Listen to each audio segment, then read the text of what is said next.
Hi everybody, welcome to a very special Café Chat. As you can see, my partner here is getting into the mood already. Fantastic. We've got our cocktails here. This is a very special guest, an interesting personality known as Ariel Viera. Welcome, Ariel. Nice to be here. Thank you so much for inviting me, Corey. Ariel is very well known on YouTube and across the interwebs for having a brand and a channel by the name of Urbanist Exploring Cities, and then on TikTok it's Ariel Viera. Perfect. And it's funny because I was doing an episode on my own channel last week, and someone said in the comments, one of my community members, hey, this guy on Urbanist just gave you a nice shout out, Corey, and just so you know, he's talking about you in a very positive way. And I was like, great, let me check this guy out and say thank you. So I did contact you a few days ago, and I said thank you for the shout out. And you very graciously offered to feature me on your YouTube channel. That was so cool. Yeah, I contacted you like 4 years ago because I was stunned to see another Facebook liver doing video tours of a different city, because I was in New York, you were doing Paris. And it was cool that we got in touch again. It was awesome to collaborate once again here in Paris. Yeah, because we're very much cut from the same cloth in terms of what we're trying to build a career out of. And I understand that you, like myself, are fortunate enough to make a living off of traveling the world and sharing it with your audience. Yes, exactly. Yeah, I'm able to travel. It took me 6 years to build up the structure so I can get paid to travel. Yeah. Which has been a great pleasure and privilege as well. Yeah, I hear you. A lot of work to make that happen, but living the dream, essentially, the dream of many people. Yes, I'm I'm an overnight success that took over 6 years. I hear you. I know that all too well, let me tell you. So let's have a toast here. I've got a nice cold glass of rosé. We're at the Place des Vosges. You've got yourself a beer. Do you want to flash what the beer is? A great blonde beer, LBF, from LBF. France. Pale Ale Bio. Beautiful. Which is organic beer. And I've got a Côte de Provence rosé. So cheers. Here's to Ching ching. YouTube and content and travel and sharing these beautiful cities. Likewise, yeah. Oh, that's really good. Beautiful. Wow. Pretty warm day today, so these cold beverages really hit the spot. It's perfect to dine and to sip drinks outside in Paris. Yeah. Yeah. Yeah, and they do it so well here. You can just slide right into that atmosphere, and you feel like you're almost part of one of those Impressionist paintings or something. Right, exactly. Not the Impressionist painted the cafes all that much, but you know what I mean. Well, it's almost like a Degas painting. Yeah. Yeah, or Vincent van Gogh in this scenario. Yeah, or an old movie, or just take your pick. You know? So, Ariel, I'm really curious because our passions and our careers sort of overlap in a lot of ways. And I want to ask you, first of all, where did you come from? What are your origins, and what part of the world are you from? Okay, that's a great question. So do you have like 4 hours? No. Yep, no problem.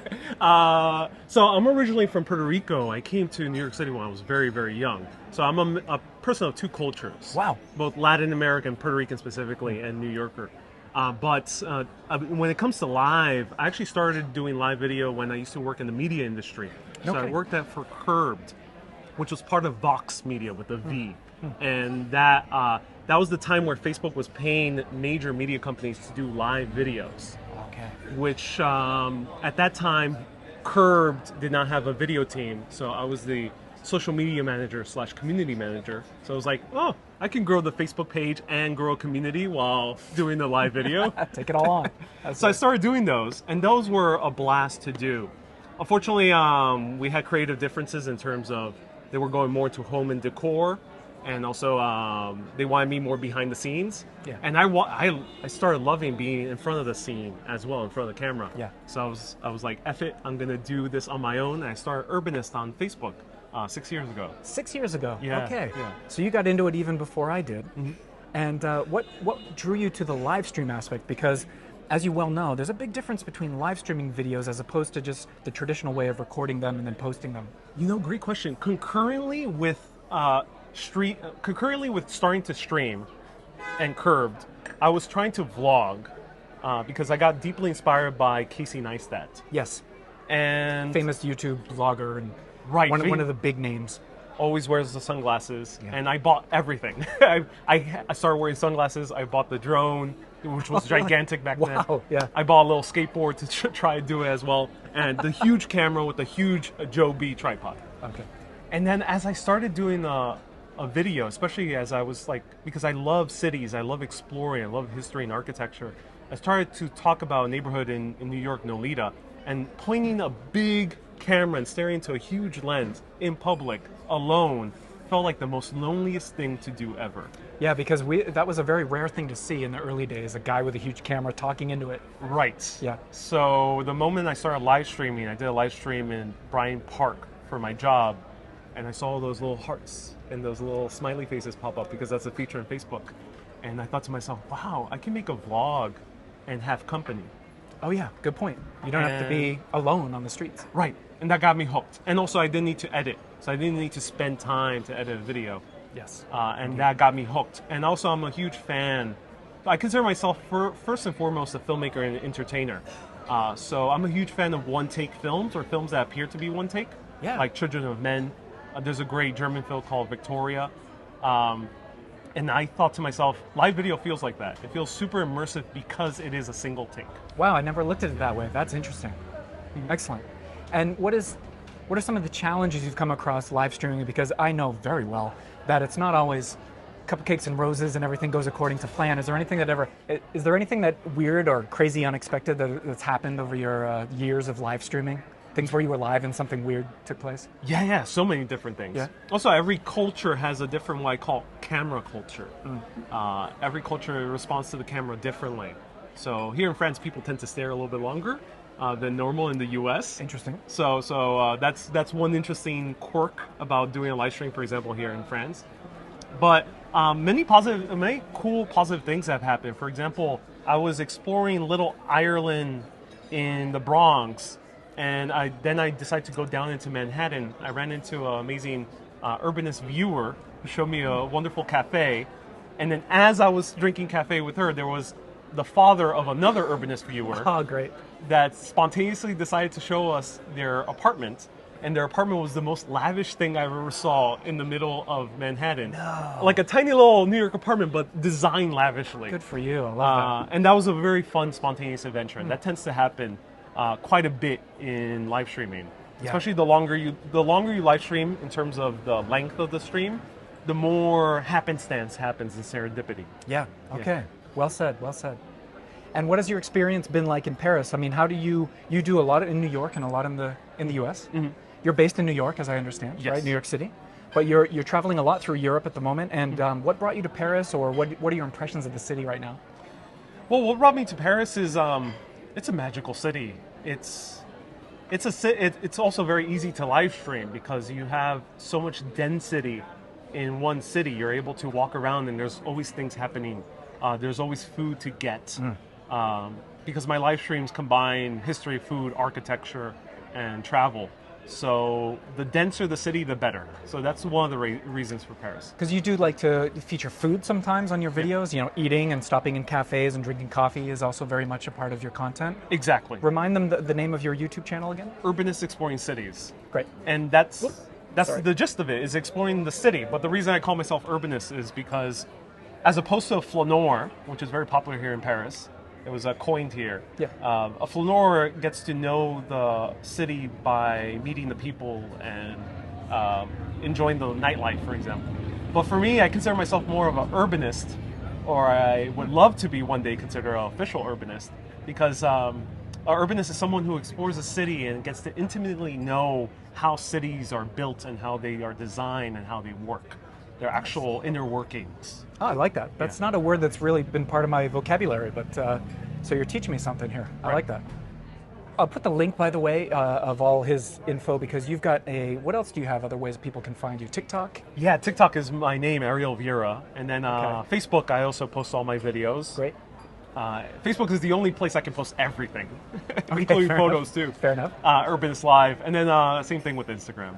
Okay, and how often can they tune into your live stream walks? My schedule changes every time I travel. But right now in Europe, it's Thursdays through Saturdays at 9 a.m. New York City time. It'll depend differently on European time. Right. Excellent. And so they can follow you on one or more of these platforms, and you'll update them as to the schedule of when the lives will happen. Exactly, yeah. So I tend to choose a different schedule per the location because, certain cities, you can't really do night streams. Okay. I couldn't really do night streams in, say, the countryside of Ireland.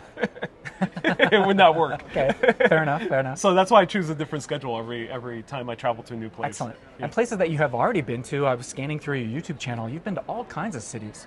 Can you just rattle off a few if people want to go check out the replays of what you've done? Yeah, so in the past year, I've done Ireland and the UK were two big trips. Ireland was a eye-opener because I'm someone who really deeply loves cities. Yeah. And Ireland definitely has great cities, but it made me fall in love with the countryside for the first time. Oh, interesting. Yeah. Because the countryside of Ireland is some of the most beautiful you'll ever see in your life, in my opinion. I would love to visit that. And it has that perfect balance of density where you can go to a tiny little village and see the rural area just a few blocks away. Excellent, excellent. And do you tend to, you must get a sense of the people of these cities as well and see the nuances between culturally, how it plays out with how the way that people interact with you and they interact with each other. And you have, because I don't travel as much, as a dad of two young kids, I don't get to compare and contrast all these cultures like you do. So you must have an interesting perspective on the differences between French culture, British culture, things of that nature. Yes, that's a great question because the cool thing is you can tell the difference in personality of each culture. And of course, this is always generalizing because each individual has their own personality too. But, for example, in Paris, everything is much slower paced than you would have in New York or even in London. And then even the cafe culture is different. For example, I find very fascinating in Paris that you have to say bonjour or bonsoir immediately. Yeah, very important. Even for the most mundane things like going to a bus driver or saying hello to a doorman or something like that, you have to say bonjour. And that's fascinating because as an American, we kind of, especially as a New Yorker, we get straight to the point. Absolutely. But then you have different cultures of different personalities. So, for example, in England, it's a very culture of politeness. So people would not tell you their opinions as straight as you would have in New York. Right. Or in Ireland, people will tell you their opinions, but in a more funnier, kind of satirical way. Okay. Yeah. Like almost joking, but not joking? They call it slagging. So slagging, right. So it's like a jab, Okay. Playful jabbing. Right. So everywhere they'll tell you different opinions. Interesting. Yeah. Interesting. And it's great to, as a traveler, to really immerse yourself in different cultures because you get to find the culture you meld with better. It's almost like dating around. When you date around, you get to meet different people and really get to see different personalities and really see who you connect with the most. Yeah, and figure out what you like and what you don't like, and Right. yeah. But in terms of cities, I think the same thing. I found myself really connecting with, for example, a culture like Ireland, that people are super friendly and enjoy sarcasm and are like really love to. It's a warm embrace everywhere you go. Yeah, exactly. Yeah. Exactly. But of course, like having friends of different personalities, I enjoy coming to, for example, Paris because Paris is all about that relaxation and intellectual conversation. And yeah, there's many other different aspects. What would we say is a different Parisian attitude, personality? One thing I noticed, one thing that springs to mind is the French are more aware of their own history than Americans are. Yes. So one thing that I noticed when I first moved here is I would turn on network television, primetime evening TV, and it would be a 3-hour documentary about Versailles or Marie Antoinette or the Middle Ages. And I thought, wow, this is primetime major network television. And they're talking about like deep historical ideas and anecdotes. And I thought that was pretty impressive. The fact that people would actually watch that and advertisers would pay to be part of that. And it was a very heartening sort of thing. It told me that I was in the right place. Exactly. It's great for someone who covers history on YouTube because it means that the people of that culture like following you as well because they like the history. Yeah, because you're right. There are certain places around the world where history is kind of not so liked. Yeah, and it would be a shame here because there's so much history around and it goes back so far. Yeah. In America, I guess maybe you get a bit of a pass because we don't have that much history. But they've got this whole cast of characters of all the kings and everything, and it's really spectacular. And luckily, they keep that alive. is that unfortunately in America, history is told rather boringly in school. And it's overemphasis on dates and names, Right. but not the stories. And that's what makes, I think, America's history very interesting as well. Like especially like say like New York, Boston, as we were talking before, even Maine's Mid Coast, which I've been to before. There's so much cool history, legends and haunted history. I think all those kind of get people really engaged. Speaking of that, I know you've been through London. They love a good ghost story in London. They do, yes. But here I've noticed in Paris, not so much. No. It's not part of the French culture, really. It's so hard to find ghost stories in Paris. It is. I've tried. Because in London it's so easy. Yeah. They're everywhere. Yeah. Which makes my life a little bit harder for TikTok videos because I do a lot of haunted history. Oh, yeah. And there's not that much haunted history Very here. cool. You've had huge success on TikTok, haven't you? Yeah. Why don't you brag a little bit? Tell them how many followers you've got there. So right now I'm at 540,000 followers. 500,000 followers on TikTok. Yeah. Woo. Cool thing about TikTok is very localized algorithm, unlike YouTube or Facebook. So every time I travel to a new place, it starts showing my videos first to the people of that area. Beautiful.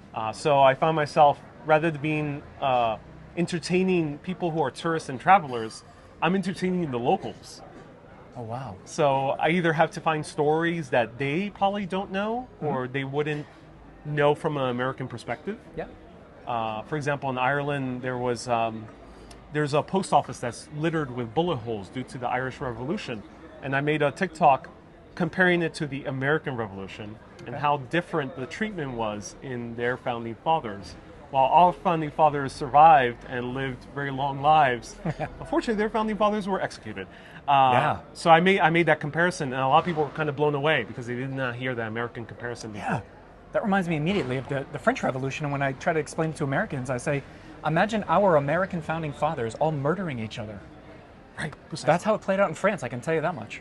Precisely. So, yeah. And that has blown me away because even going to like a place like Mexico where they honor all the revolutionaries, so all sides, it would be the equivalent of America honoring Robert E. Lee, which we really don't do, in at least especially in northern states. Yeah, I hear you. So it's cool going from culture to culture. And TikTok, I basically do my long live videos, I cover those stories, but then TikTok, I like the challenge of telling in 3 minutes or less. Okay. Yeah. Oh, I like that. Yeah. Because generally I tell like 10-minute, 20-minute stories.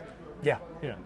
It's good to put little challenges to yourself and try to find different ways to convey the information. Yeah, for me, it's like trying to, I find it fun to bombard so much information in someone's face for 3 minutes in TikTok. Interesting. It makes it fun, which you can't do in an in-person tour because it'll tire people out. Yes. Right. So that's, we were talking earlier just before we started making our content today that people don't realize sometimes that all behind the scenes for both of us, what we do, there are all these little micro adjustments that we're constantly making about what to present, how to present it, what's suitable for the platform that we're using. Right. And it sounds like you're very much aware of that. And as you would be, because you've been successful now after 6 years of doing this. Yeah, I mean, to me, it's I like the craft as well, kind of paying attention to how, especially the craft of storytelling, how to tell stories in different ways, in different environments, and to different people. And I think there is an art, but there is also a science to getting people engaged and hooked into a good story. Yep. Even just in terms of tonality, you can just tell a story that's super mundane, but if you tell it with interesting tonality, I can talk about a piece of cheese and make it really epic. Well, my community loves cheese, so you've already got them hooked. In France, it's a little bit easier. Yeah, in America, that's more of a challenge. No, I hear you. So I'm gonna maybe switch the camera and let you watch the world go by at Place des Vosges here while I ask the next question. Ching ching. Yeah. So here's another question, just from one YouTuber to another. I'm always curious how other folks, when you put yourself out there and you become at least some sort of a public persona or personality, how do you handle that side of it in terms of, let's say you get like a nasty YouTube comment out of the blue. I assume that your content's great, so you're probably like me where you're fortunate to not get too many of them. But every now and then it's inevitable. You put yourself out there and you get something that's a little bit negative. How do you personally handle that, or do you even bother handling it? Yeah, that's a great question. And of course, there's so many dimensions to that question. So obviously, everyone who's tuning in knows how we look like and who we are and where we're from. So take that into consideration. But it is a privilege to get more positive comments than negative comments in general. Negative comments will always stick out. And it's it's an art to not take it too personally. Yeah. Because generally a negative comment is more about, unfortunately, the person who's leaving it than you. Right, exactly. I would agree with that. Right. So that's the first thing I remind myself. The second thing is, you don't owe anyone anything. I love my audience. I love entertaining my audience. But there has to be boundaries. And after my work is done, after my live video is done, or recording and editing the video is done, I can choose to answer a comment or completely ignore it. Fair enough. And if someone is obscenely rude, then I could always choose to ban them outright. Right. And that, you can curate your own life experience, I think, including what you do on YouTube. You can curate your comments and your community, because it's like having a big party. If you're a party host and someone comes into your party and they're very rude, you should kick them out. That's what a good party host does. For the benefit of the others and for your own well-being, your own enjoyment of your party. And sometimes own safety, too. Yeah, sure.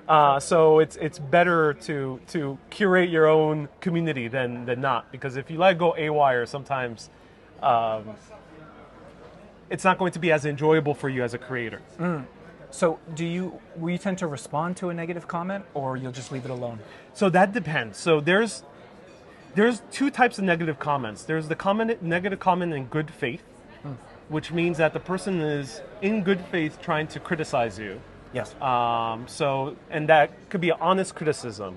So one thing for me personally is, I don't always tend to pay attention to pronunciation. Don't always tend to care too much. Sure. Especially when I go to a new culture. Even in English, I don't care too much. So I get people who are commenting on that. Right. And then it might frustrate me personally, but at the same time, I say, okay, yeah, you mean it well. Yeah. But then you have the ones in bad faith that may say the same criticism, but saying, oh, you're stupid, you don't know your shit, I'm going to unfollow now. Fair enough. And I tend to never respond to the bad faith comments. Mm-hmm. Interesting. But the good faith ones, I'll respond. Sometimes I'll respond in a constructive way, saying, hey, the reason I might not be able to do this is because I don't have enough time to study everything. Yes, right. Especially in terms of history. I'm doing it live. I don't have a script. I usually don't carry a packet of notes with me because my live streams tend to be more fluid and more longer. Yeah. my storytelling is not always going to be 100% historically accurate. Right. So do your research, I ask people to do. Of course, I respect history, but to me, I don't want to get so stuck on the details. Isn't that important too, as a content creator, that you have to decide what your niche is, because you can't be all things to all people. Right. And I have learned that too, sometimes the hard way. And you have to really just choose, like, I'm going to try to do these few things very well. Right. And that's what I'm going to spend my time and effort on. But if someone comes out of the blue from some corner of the globe expecting me to do something else really well, maybe I'm not going to be that guy, Exactly. And that's okay. That's okay, yeah. That's okay to not be something for everyone. Yeah. So I read an amazing book called Modern Romance by Aziz Ansari many years ago, and he said that you have to face it. It's going to be a fact that 90% of people in the world are going to hate you. But 10% are going to love you. So don't bother with the 90%. And even if you make the calculation in terms of audience size, YouTube maybe has like 3 billion viewers. Wow. So 10% of that's millions and millions of people. That's very good. Wow. So that means you can still access a very gigantic audience. Oh yeah, and you can still have a very meaningful career and be supported and feel a lot of love. Exactly. Yeah, so no worries about that. Yeah, because for me personally, I asked that question because I have gone over the full spectrum of, should I just ignore it? Should I try to interact with them? Should I blah, blah, blah? And then at night, luckily I don't get a lot of bad comments. I'm sure you don't either, but every now and then it just sticks, and you're lying in bed awake at night and you're thinking like, ooh, I could say this, or I could say that, or I could do that. But you know what I realized? What saved me from this? I realized that any effort or time that I spend replying to a negative comment, I could spend that time and effort replying to all of the lovely comments and saying thank you so much for liking and sharing and saying that beautiful thing in the comment section. And the fact that I would choose consciously my time and my effort to spend with the negative person rather than all the beautiful people that are out there that are supporting me, that would really be a shame. I know exactly what you mean. I actually have a policy of every negative comment I may respond to, either snarkily or genuinely, I have to respond to 3 positive comments. Oh, I like that. Yeah. Yeah. So I don't always do negative comments, but sometimes I like joking around. Right. And especially, you get always the same negative comments, so sometimes it's fun to have fun, not to make fun of the person, but to kind of just give them a snarky comment. For example, there's a lot of examples, but like I told the story about Mont Saint Michel, and a lot of people were saying very negative comments about how the Catholics are kind of stupid and they fall for stupid stories. Oh. I was raised Catholic, so I don't take it too personally, but it's a comment in bad faith. So the way I respond is saying like something along the lines of, for example, the Archangel Michael left a hole in Bishop Hubert's skull, according to the story. Oh. So I was saying, no, he lovingly burned a hole through his skull. It wasn't a mean thing. All right, so just lighten the mood. Lighten the mood, and kind of diffuse the situation. Right, yeah, right. I hear you. Yeah, well, that's just that's one of the things behind the scenes that always goes through my head, and I thought I would seize the opportunity. I've got another content creator here, another YouTuber, just to ask about how you deal with that. So, and everyone's going to be different. That's the good thing is do it what feels right to you. There's a great saying by Benjamin Franklin, and I'm paraphrasing, but he says something along the lines of, if it feels right, say it. If it doesn't feel right, don't speak. Oh, I love that. So when I start responding to something, it can either be positive or negative comment. If it doesn't feel right, I'm not going to respond. And sometimes one has that kind of impulse to just rail against the person. Yeah, I hear it. But if you get that pin to your stomach, it's like, oh, pay attention to that. Yeah, Just and the anonymity of the internet is a whole other thing. You know, it empowers a lot of people out there to say nasty things. Well, that's great. So, how much more time do you have in Paris? Just a little bit. Oh, this is my second to last day. Yeah. Okay. And then you'll move on to other projects and other things. So exactly. I wish you all the best. So I encourage my viewers, the freaks out there, to go and check him out and subscribe to his channel. Check out his live streams. Show Ariel some love. And you've got a lot of great content over there on your channel. Thank you so much. I appreciate it. And I've just New York City and Rome and just where else have you been? What else can we watch? Mexico, many parts of the U.S., Seattle, Chicago, and many parts of Europe as well. So, and then I'm going to cover a lot more Europe in the next 2 months. So this is sort of the early days of a bigger thing. A lot more treats to be had. Yeah. A lot more. Yeah, I'm going to certain countries where there's also freak culture. Oh, like eating treats. Yeah. Okay, perfect. Nice. Well, listen, Ariel, this was lovely to meet you. Yeah, and, likewise. I'm glad we got to collaborate today. And all of you check out the links in the description of all of his projects and whatnot. And I wish you all the best. Ching ching. Cheers. Cheers. Okay, take care, everybody, and I will catch you on the next video. Bye-bye. Au revoir.